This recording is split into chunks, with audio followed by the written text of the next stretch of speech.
আসসালামু আলাইকুম বন্ধুরা, যারা 2024-25 শিক্ষাবর্ষে অনার্স প্রথম বর্ষে প্রথম মেধা তালিকায় চান্স পাননি, তাদের যেই ভর্তির বিজ্ঞপ্তি সেটা কিন্তু প্রকাশ করেছে ইতিমধ্যে জাতীয় বিশ্ববিদ্যালয়। অর্থাৎ যারা প্রথম মেধা তালিকায় চান্স পাননি, পরীক্ষাতে পাশ করেছেন কিন্তু প্রথম মেধা তালিকায় চান্স পাননি, তাদের ভর্তির যেই দ্বিতীয় মেধার যেই ফলাফল সেইটা প্রকাশ হবে আগামী 24 জুলাই 2025 তারিখ বিকাল 4টায়। এবং আপনাদের যে ভর্তি কার্যক্রম সেটা হবে 26/7/2025 থেকে 3/8/2025 তারিখের মধ্যে। আপনাদের হচ্ছে চূড়ান্ত ভর্তি ফর্ম ডাউনলোড করে হচ্ছে টাকা জমা দিয়ে আপনাদের এই ফর্মটা কলেজে জমা দিয়ে আসতে হবে 26/7/2025 থেকে 3/8/2025 তারিখ পর্যন্ত। এখন এখানে অনেকের প্রশ্ন থাকে যে যারা হচ্ছে প্রথম মেধা তালিকা চান্স পেয়েছে কিন্তু প্রথম মেধা তালিকায় ভর্তি হননি, তাদের সাবজেক্ট পছন্দ হয়নি, তারা ভর্তি হয়নি, তো সেক্ষেত্রে তারা কি দ্বিতীয় মেধায় চান্স পাবে কিনা?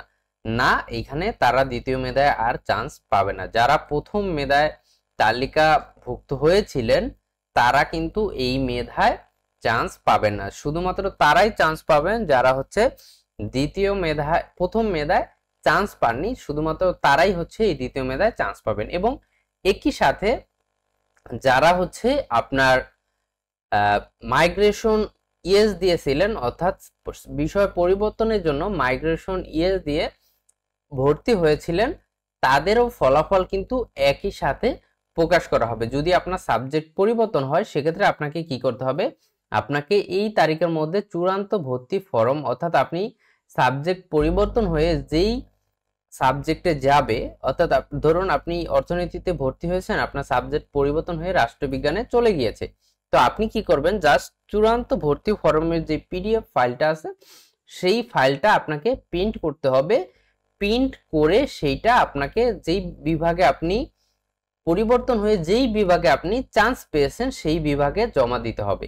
এটা যদি আপনি, অনেকে ভেবে থাকে যে আমি এটা জমা দিব না, তাহলে আমি আগের যেই ডিপার্টমেন্টে ভর্তি হয়েছিলাম সেখানেই থাকবো, এটা কিন্তু একদমই ভুল ধারণা। আপনি যদি এটা জমা দেন তারপরেও আপনি হচ্ছে ওই ডিপার্টমেন্টে অটোমেটিক চলে যাবেন, আপনার পূর্বের ভর্তি কিন্তু বাতিল হয়ে যাবে। এখানে দেখুন কি বলেছে, উল্লেখ্য যে কোনো শিক্ষার্থী বিষয় পরিবর্তন হলে তার পূর্বের বিষয়ের ভর্তি বাতিল হয়ে যাবে এবং পরবর্তী বিষয়ে তার ভর্তি নিশ্চিত হবে। তবে কোনো শিক্ষার্থী বিষয় পরিবর্তন না হলে তার যে পূর্বের বিষয় আছে সেটাই বহাল থাকবে। অর্থাৎ যারা মাইগ্রেশন ইয়ে দিয়েছেন তাদের যদি বিষয় পরিবর্তন হয় সেক্ষেত্রে কিন্তু আগের বিষয়ে ভর্তি বাতিল অটো হয়ে যাবে এবং নতুন বিষয়ে কিন্তু আপনার ভর্তি কনফার্ম হয়ে যাবে।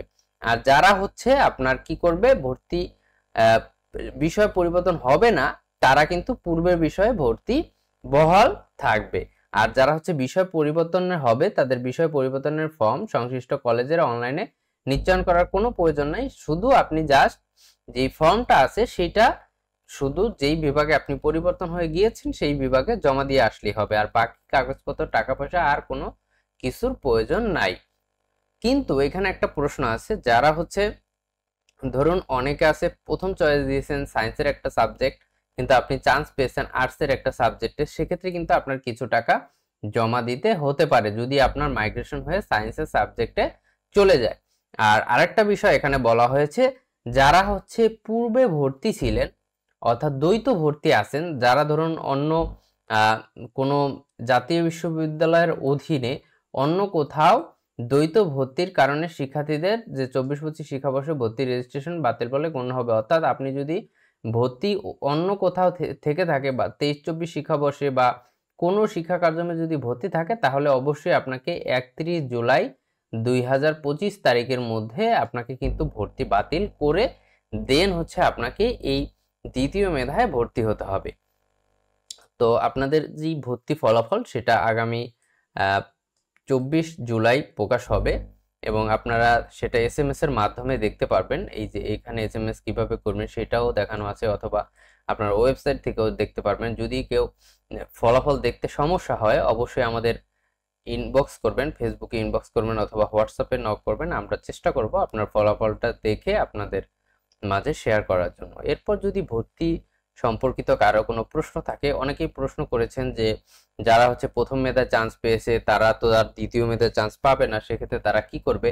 তারা হচ্ছে এর পরবর্তীতে আপনাকে রিলিজ স্লিপের বিজ্ঞপ্তি প্রকাশ করবে। রিলিজ স্লিপে আপনি কিন্তু 5টা কলেজ চয়েস দিয়ে আবার নতুন করে বলতে এই আবেদনের প্রেক্ষিতেই আপনি আবার 5টা কলেজ চয়েস দিয়ে আবেদন করতে পারবেন। তখন হচ্ছে আপনি কিন্তু ওই আবেদনের প্রেক্ষিতে সেখানে আপনি যেই কলেজে যেই সাবজেক্ট দিবেন ওই সাবজেক্ট অনুযায়ী যেই কলেজে চান্স পাবেন 5টার মধ্যে সেই কলেজে কিন্তু আপনাকে ভর্তি হতে হবে।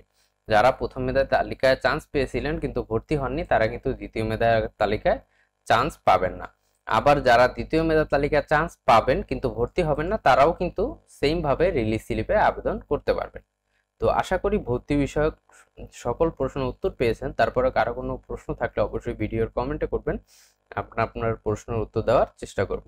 তো আজকের ভিডিও এই পর্যন্তই, দেখা হচ্ছে পরবর্তী কোনো ভিডিওতে। ততক্ষণ ভালো থাকুন, সুস্থ থাকুন, আসসালামু আলাইকুম।